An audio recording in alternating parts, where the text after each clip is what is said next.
maybe diet didn't have anything to do with it. So they put it to the test. This is measuring cancer cell clearance. And this is what we saw before, the effect of blood taken from those eating a plant-based diet, in this case for 14 years, along with mild exercise, just like walking every day, right? So, plant-based diets, walking, that's the kind of cancer cell clearance you get. Now, compare that to the cancer-stopping power of your average sedentary. You see this little burger, apple? Oh, sorry, I can't. All right. On the website, it's a little, okay, but okay. Okay, compared to the cancer-stopping power of your average sedentary meat eater, which is basically non-existent. Okay. But what about this middle group? Now, this middle group, instead of 14 years on a plant-based diet, they had 14 years of the standard American diet, but had daily strenuous hour-long exercise, like boot camp this morning. Seriously, calisthenics, right?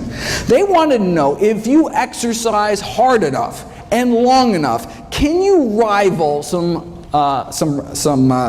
strolling vegans? All right. Let's find out. And exercise worked, no question, right? But literally 5,000 hours in the gym, no match for a plant-based diet.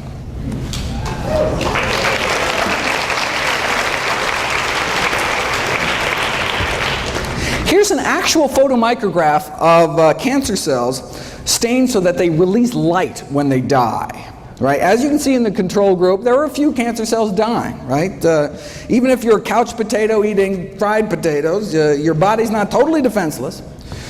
But here's the hardcore strenuous exercise group, right? Cancer cells dying left and right, but nothing appears to kick cancer butt more than a plant-based diet.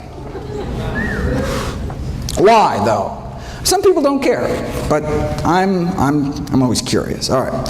How does a simple dietary change, right, make one's bloodstream so inhospitable to cancer after just a few days? We didn't know until last year, when they sought to determine the underlying mechanisms for these anti-cancer effects. All right. And it is a wild story. I have a whole series of videos coming out about it.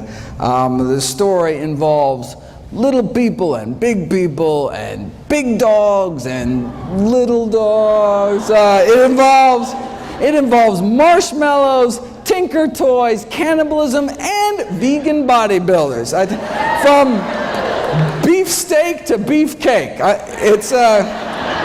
I wish I had time, believe me. But the videos will be up soon. Bottom line, the answer to the Pritikin puzzle is IGF-1, insulin-like growth factor 1, is the cancer-promoting growth hormone involved in every stage of cancer growth, spread, metastases, cancer invasion.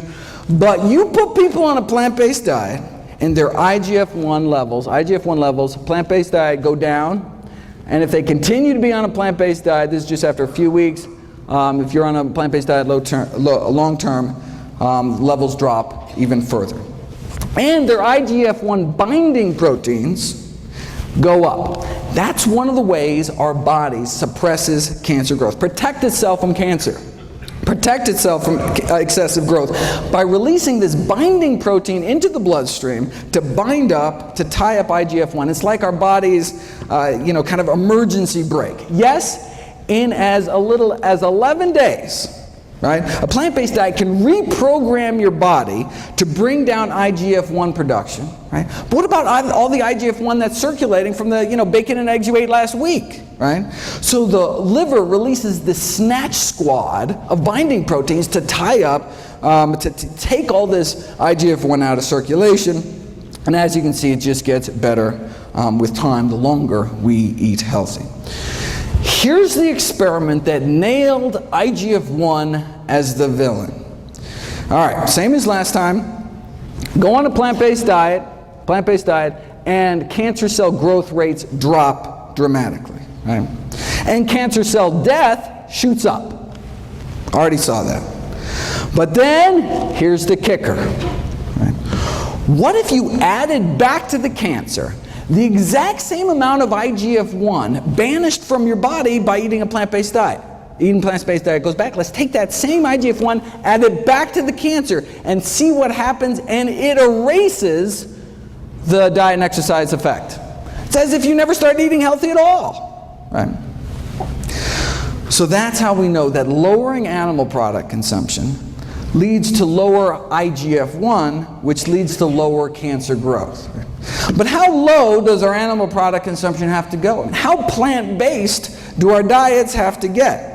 Well, let's look at the IGF-1 levels of meat eaters compared to vegetarians compared to vegans. Right? Does a plant-based diet, is it better at lowering circulating levels of IGF-1 compared to a meat-eating diet or a lacto-ovo diet? And this is what they found. Right?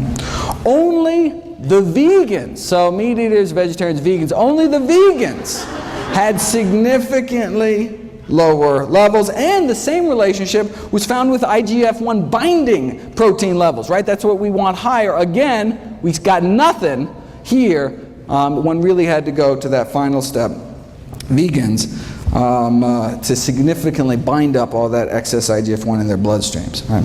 This was a study done on women. What about vegan men? They found the same thing.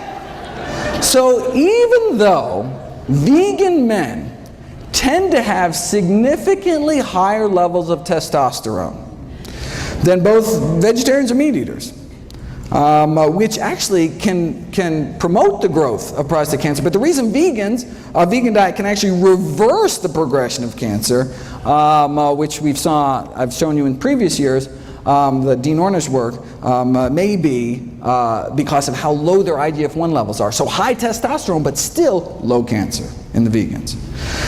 The bottom line is that male or female, right? Just eating a vegetarian diet did not seem to cut it, right? Didn't do your body many favors. Right? Looks like to get that significant drop in that cancer-promoting growth hormone levels, one really has to move towards eliminating animal products altogether. Now the good news is that now, based on what we know about IGF-1, we can predict that a vegan diet may be profoundly protective with respect to risk, for example, for breast cancer in older women. Okay, just 13 leading causes of death to go. All right, let's run through the list here. The top 3 killers used to be heart disease, cancer, stroke. Oh, that is so 2011. Now it's heart disease, cancer, and COPD, like emphysema. All right. Thankfully, COPD can be prevented with a plant-based diet and even treated with plants, if you want to check that out. Now, of course, the tobacco industry took these landmark findings a little differently. Instead of adding plants to people's diets to prevent emphysema, wouldn't it be simpler to just add them to cigarettes? And voila! The addition of acai berries to cigarettes evidently has a protective effect against emphysema in smoking mice.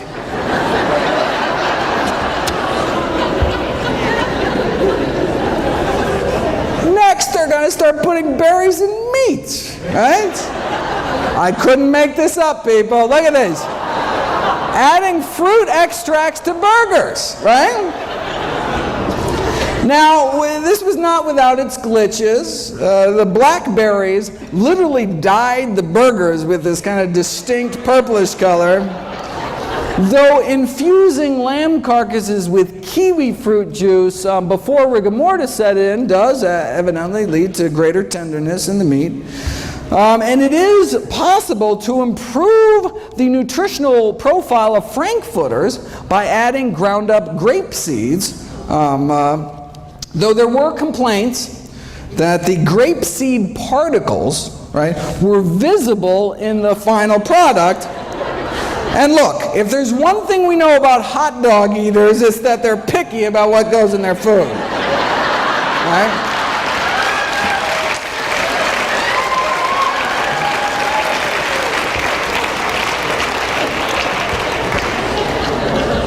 Pig anus, okay, but grape seeds?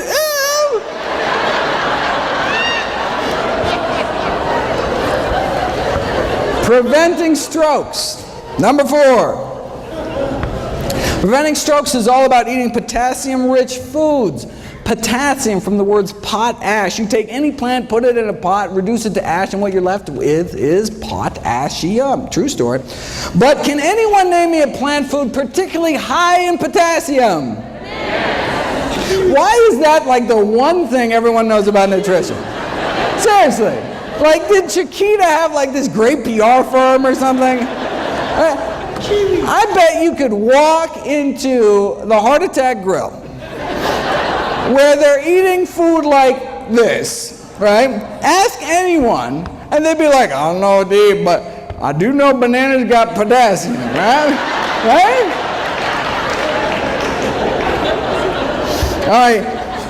In reality, bananas don't even make the top 50 sources. Coming in at number 86, right behind fast food vanilla milkshakes. And then bananas. All right. In the top 5 sources are tomato and orange concentrates, and in terms of whole food sources, it is greens, beans, and dates. In fact, if you look at the next leading cause of death, right, bananas could be downright dangerous.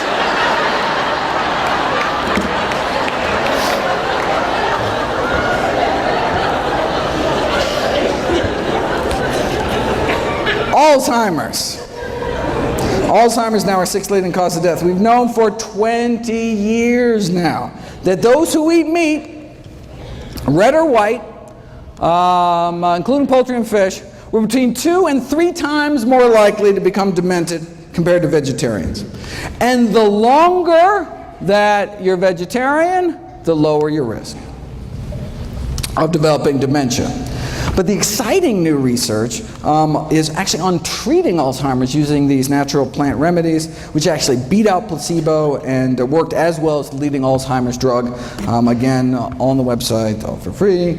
Next on the kick the bucket list is diabetes, which can be prevented with a plant-based diet and treated with a plant-based diet and even reversed in many cases with a plant-based diet. And I encourage everyone to check out Brenda's talk at 3 o'clock this afternoon. This is from October. Those eating vegetarian had significantly lower rates than meat eaters, right? But it was the vegans that did the best. And this is the surprising thing, this was after controlling for obesity, right? Sure, vegans got lower diabetes rates, right? They're so skinny, right? But even at the same weight, vegans have just a fraction of the diabetes risk, right?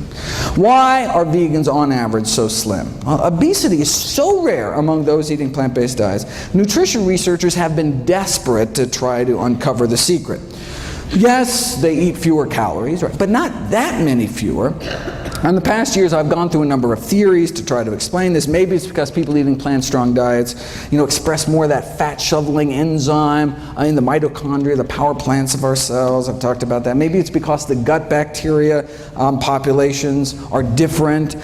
Maybe it's because of avoiding the obesogenic chemicals, these endocrine-disrupting chemicals in the meat supply. There's an obesity-causing virus in poultry that may even be playing a role. We're not sure. Theories keep coming. Here's the latest theory. Maybe it's the propionate. Right? After all, what's one of the things that's only in plant foods? Fiber, right? Animals have bones to hold them up. Plants have fiber to hold them up, right? Now wait a second, I thought fiber was defined as our inability to digest it, right? Well, true, we can't break down fiber, but the gazillions of good bacteria in our guts can. And what do they make with it? They make propionate, which gets absorbed into our bloodstream. So technically we can digest fiber, but just not without a little help from our little friends.